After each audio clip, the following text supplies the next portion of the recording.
Pedro Serrano aqui com todo carinho. Obrigado, Pedro Serrano, por estar presente conosco aqui. Tudo bem, nesse dia importante, a gente convidou você para falar do Celso Antônio Bandeira de Melo, que faz hoje 88 anos.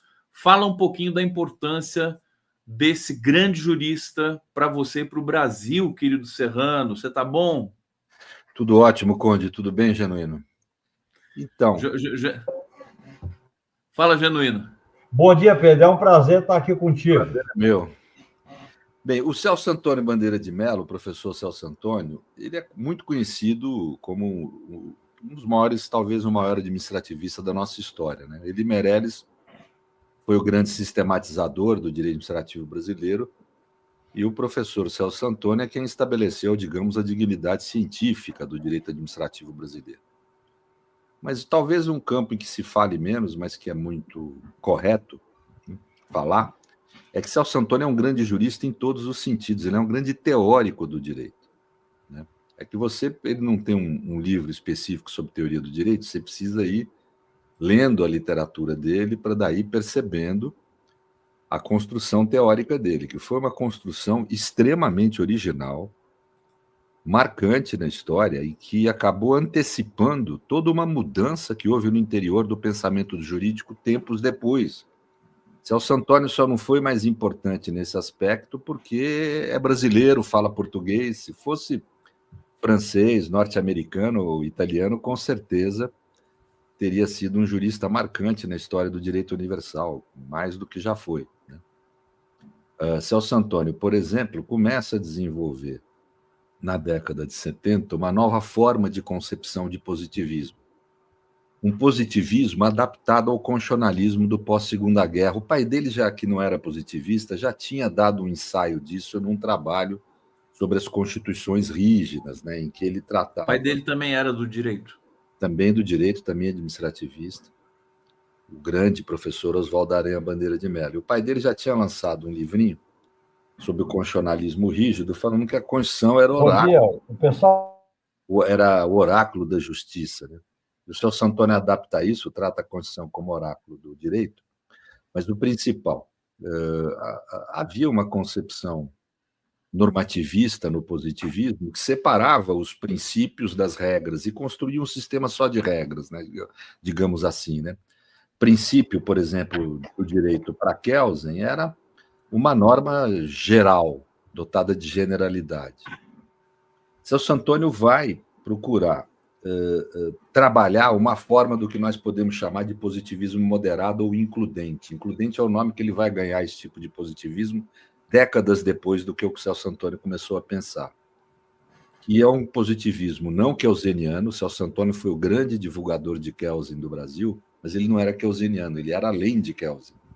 Ele já tinha uma estrutura de pensamento preocupado em conciliar vamos dizer, uma leitura sistemática do direito como um conjunto de normas, mas também como integrando essas normas os princípios.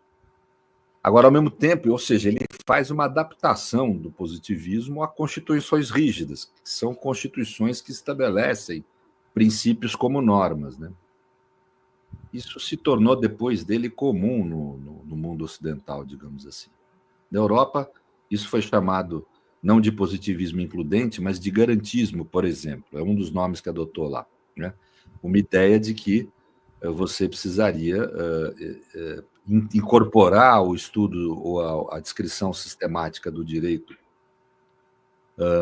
os princípios e garantias, porque não porque eles têm um valor moral, não pelo seu valor moral, mas por conta de estarem integrados à Constituição, ou seja, serem normas constitucionais.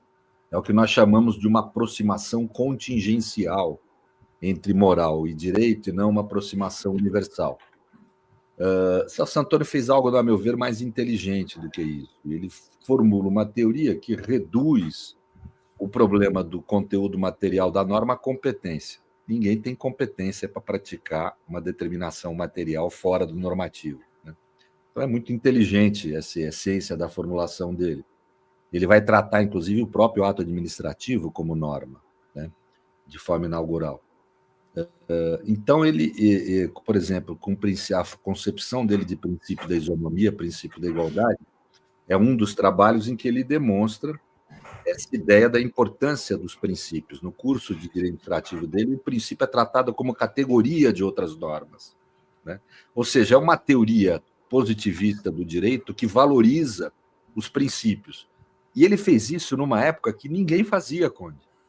Ou seja, aqui na PUC de São Paulo, no Brasil, nós fomos um dos primeiros lugares do mundo a desenvolver esse pensamento que concilia um modo positivista de enxergar o direito com os princípios. Eu não sou positivista, por isso eu tenho até liberdade de falar. Foi genial isso.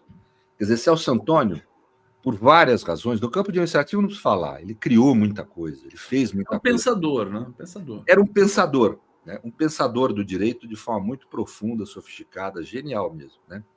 E também contribuiu muito, obviamente, com o direito administrativo, é quem estabeleceu bases científicas para o estudo do direito administrativo brasileiro. Virou a grande referência, né? Deixa eu pedir para você, você está fazendo essa entrada muito especial aqui com a gente, um mini bloco aqui para falar para a gente trazer a lembrança, a memória do Celso Antônio Bandeira de Mello. O José Genuíno quer falar também do Celso Antônio aqui, porque o Celso Antônio extrapola, né, claro, a própria dimensão. É um grande brasileiro, né? É um patriota para valer, né? Não é esses patriotas.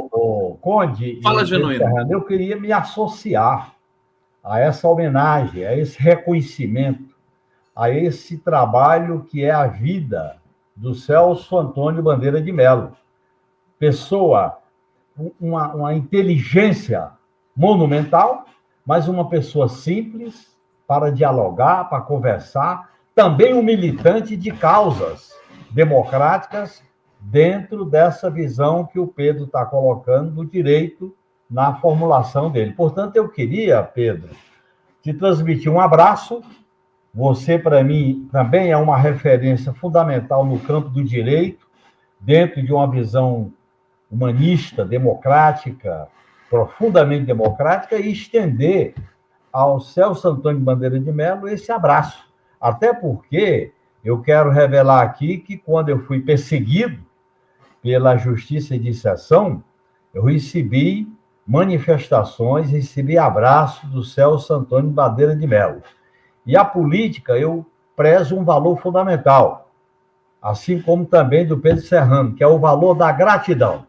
A gratidão é um valor essencial que une os militantes socialistas, os militantes democratas, os militantes humanistas, nessa caminhada para que a gente possa ter um mundo melhor, um outro mundo é possível. Que é uma caminhada, Serrano, que agora vai se dar com mais robustez depois desse indiciamento gigantesco. Serrano, para terminar aqui a sua participação com a gente, primeiro saber da sua relação pessoal com o Celso Antônio.